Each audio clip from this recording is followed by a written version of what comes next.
السلام علیکم، آپ دیکھ رہے ہیں KHI نیوز۔ سب سے پہلے شامل کرتے ہیں آج کی ہیڈ لائن۔ وزیر اعلیٰ سندھ مراد علی شاہ اور وفاقی وزیر علی زیدی کے مابین تلخ کلامی اور سخت جملوں کا تبادلہ ہوا۔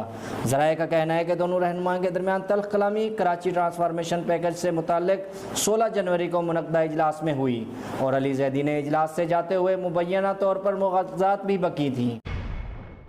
پاکستان مسلم لیگ نون کے مرکزی جنرل سیکرٹری احسن اقبال نے کہا ہے کہ بلاول کے پاس تحریک عدم اعتماد کے نمبرز ہیں تو پیش کریں۔ احسن اقبال اور ڈپٹی جنرل سیکرٹری عطا اللہ تارڑ نے party secretariat model town Lahore میں پریس کانفرنس کرتے ہوئے کہا کہ حکومت براڈ شیٹ کے حوالے سے پرآب کرنے کی کوشش کر رہی ہے۔ اس معاملے نے احزاب کی اصلیت کھول دی ہے۔ دنیا پریشان ہے کہ یہ کیسی ریاست ہے جس میں ایسے بھونڈے معاہدے کیے جاتے ہیں کہ بغیر کوئی محنت کیے کسی فریق کو 20% حصہ دیا جائے۔ وزیر اعلیٰ تعلیم سندھ سعید غنی نے کہا ہے کہ علی زیدی کو کراچی کمیٹی تو درکنار کابینہ بھی نہیں ہونا چاہیے۔ ان کی بدتمیزی پر وزیر اعظم کو خفیہ خط لکھا تھا، وہ خط میڈیا پر کیسے آیا؟ وزیر اعظم خود تحقیقات کریں۔ ہم کراچی سمیت سندھ بھر کی ترقی کے خواہاں ہیں، تاہم ایسا محسوس ہو رہا ہے کہ آئین سے نابلد وزیر اعظم اور ان کے وزراء اس میں غیر سنجیدگی کا مظاہرہ کر رہے ہیں۔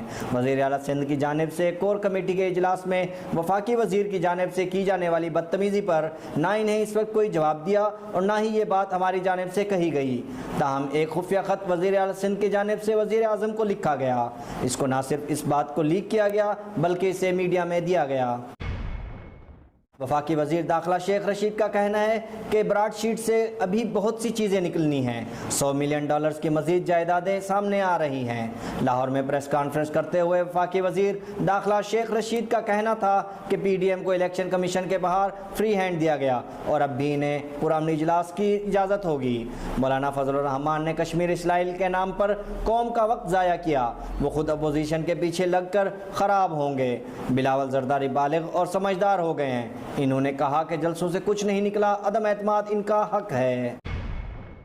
حکومت نے بجلی ₹1.95 فی یونٹ مہنگی کرنے کی درخواست نیپرا کو بھجوا دی۔